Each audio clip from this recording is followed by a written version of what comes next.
Hi అండి, welcome back to Vishwas world. అందరూ ఎలా ఉన్నారు? మనము గోల్డ్ షాప్కి వెళ్తాం కదండి. వెళ్ళి గోల్డ్ ఆర్నమెంట్స్ అవి తీసుకున్నప్పుడు ఒకసారి బిల్ కట్టే ముందు మనం కూడా చూసుకోవాలి. ఏం చూసుకోవాలి?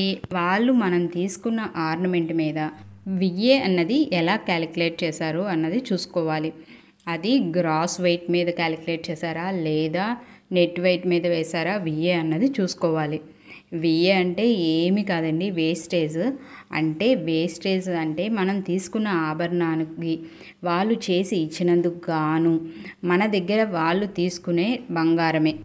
మనము డైరెక్ట్గా చెప్పుకోవాలంటే అదే అండి విఏ అంటే.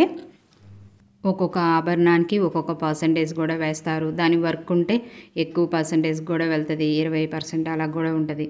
అది ఏ విధంగా వేస్తారు అన్నది మనకు గనక క్యాలిక్యులేట్ చేసుకోవడం వస్తే ఒకసారి మనం చెక్ చేసుకున్నప్పుడు కూడా మనకి అది కరెక్ట్గానే వేశారు అన్నది మనకు తెలుస్తుంది. నేను ఒక 9 గ్రాములు విలువ చేసే ఒక వస్తువు అయితే ఆర్నమెంట్ అయితే తీసుకున్నానండి. అది తీసుకొని అయితే 2 సంవత్సరాల పైనే అవుతుంది.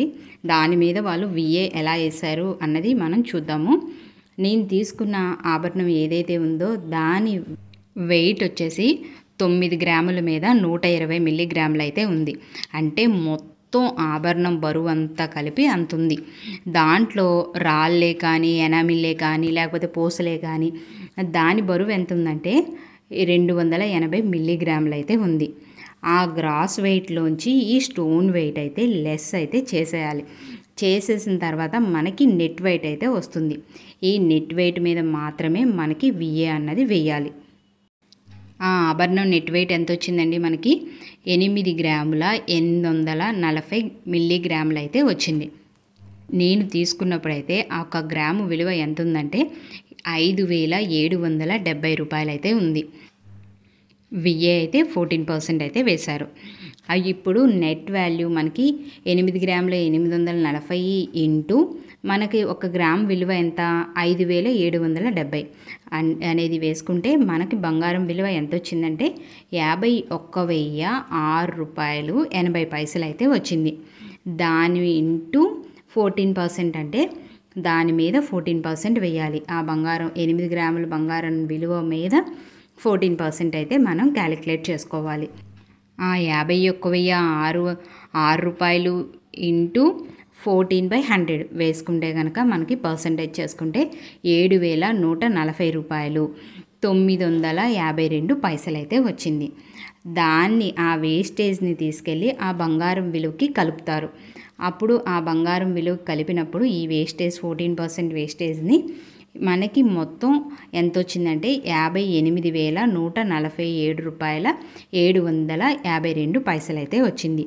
మనకి పైన స్టోన్ వెయిట్ లెస్ చేశారు కదండి, 280 మిల్లీగ్రాములు స్టోన్ వెయిట్ లెస్ చేశారు కదా, దానికి గాను వాళ్ళు 560 రూపాయలు అయితే వేశారు. 560 రూపాయలని దీనికి మనం వేస్టేజ్ కలిపిన దానికి కలుపుకుంటే మొత్తం 58,707 రూపాయల 752 పైసలు అయితే వచ్చింది. ఇప్పుడు మనకి అదంతా కలుపుకుంటే వచ్చిన టోటల్ వాల్యూ మీద మాత్రమే మనకి జిఎస్టీ వేస్తారు. ఆ GST 3% GST value total value into 3/100 చేసుకుంటే మనకి 3% జిఎస్టీ అన్నది ఎంత పడింది వస్తుంది. మనకి 1,761 రూపాయి వచ్చింది. దాని మీద 232 పైసలు అయితే అయ్యింది. మొత్తం కూడా టోటల్ వాల్యూకి జిఎస్టీ కూడా యాడ్ చేస్తే మనకి 60,468 రూపాయలు అయితే అయ్యింది. మనకి పర్సంటేజ్లో విఏ కనుక వాళ్ళు అక్కడ మెన్షన్ చేస్తే మనము ఈ విధంగా అయితే మనం క్యాలిక్యులేట్ చేసుకోవచ్చు. అయితే కానీ మనకి పర్సంటేజ్ కాకుండా కొన్ని షాప్స్లో ఎలా అంటే వాళ్ళు డైరెక్ట్గా విఏ అమౌంట్లో ఇస్తారు. అమౌంట్లో ఇచ్చినప్పుడు విఏ మనం అప్పుడు ఏ విధంగా క్యాలిక్యులేట్ చేసుకోవాలంటే ఏమీ లేదండి, చిన్న నోటి లెక్క అంతే. విఏ నాకు అక్కడ ఆ వస్తువుకు గాను విఏ ఎంత వేశారంటే 7,268 రూపాయలు అయితే వేశారు. అప్పుడు నేను కొన్నప్పుడు గ్రామ్ బంగారం విలువ ఎంత ఉంది? 5,770 రూపాయలు అయితే ఉంది.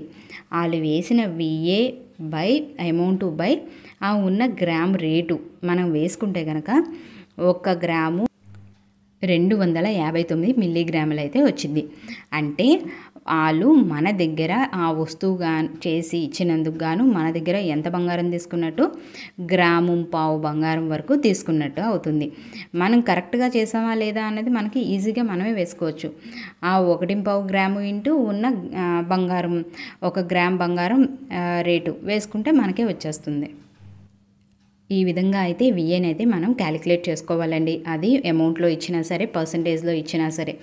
ఇలాగ మనం క్యాలిక్యులేట్ చేసుకోవడం మనకి తెలిసినట్టయితే ఎలాగో మనకి నోట్ లెక్క వేయలేకపోయినా మన అందరి దగ్గర ఫోన్ అయితే ఉంటుంది కదా, ఫోన్లో క్యాలిక్యులేటర్ ఓపెన్ చేసి మనం చేసుకోవచ్చు. వాళ్ళు కరెక్ట్గా విఏ అనేది కరెక్ట్గా వేశారా లేదా, మనం తీసుకున్న వస్తువుకు గాను సరిపడా విఏ వేశారా లేదా, అంతకన్నా ఎక్కువ పర్సంటేజ్ విఏ అనేది వేశారా, ఆ వస్తువుకి నేను అంత పర్సంటేజ్ విఏ ఇస్తున్నానంటే అది ఎక్కువ తక్కువ అన్నది కూడా మనకి ఒక అవగాహన అయితే రావాలి.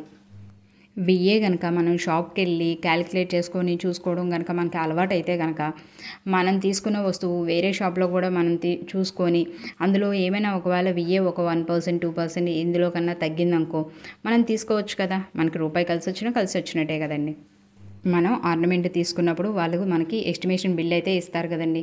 ఇవ్వగానే వెంటనే ఎస్టిమేషన్ బిల్ ఇచ్చి వాళ్ళే టక్టక ఎక్స్ప్లెయిన్ చేసేస్తారు. తర్వాత మళ్ళీ గోల్ స్కీమ్స్ గురించి చెప్పేస్తారు. అప్పుడు మనము ఏమాత్రం కన్ఫ్యూజ్ అవ్వకుండా మన బిల్లు మీద మనం ఒక్కసారి క్యాలిక్యులేట్ చేసి చూసుకోవాలి. ఇదండి విఏ అన్నది మనం ఎలా క్యాలిక్యులేట్ చేసుకోవాలి తేలిగ్గా కన్ఫ్యూజ్ అవ్వకుండా అన్నది. నా వీడియో కనుక మీకు నచ్చినట్టయితే లైక్ చేయండి, షేర్ చేయండి, సబ్స్క్రైబ్ చేయండి. Thanks for watching.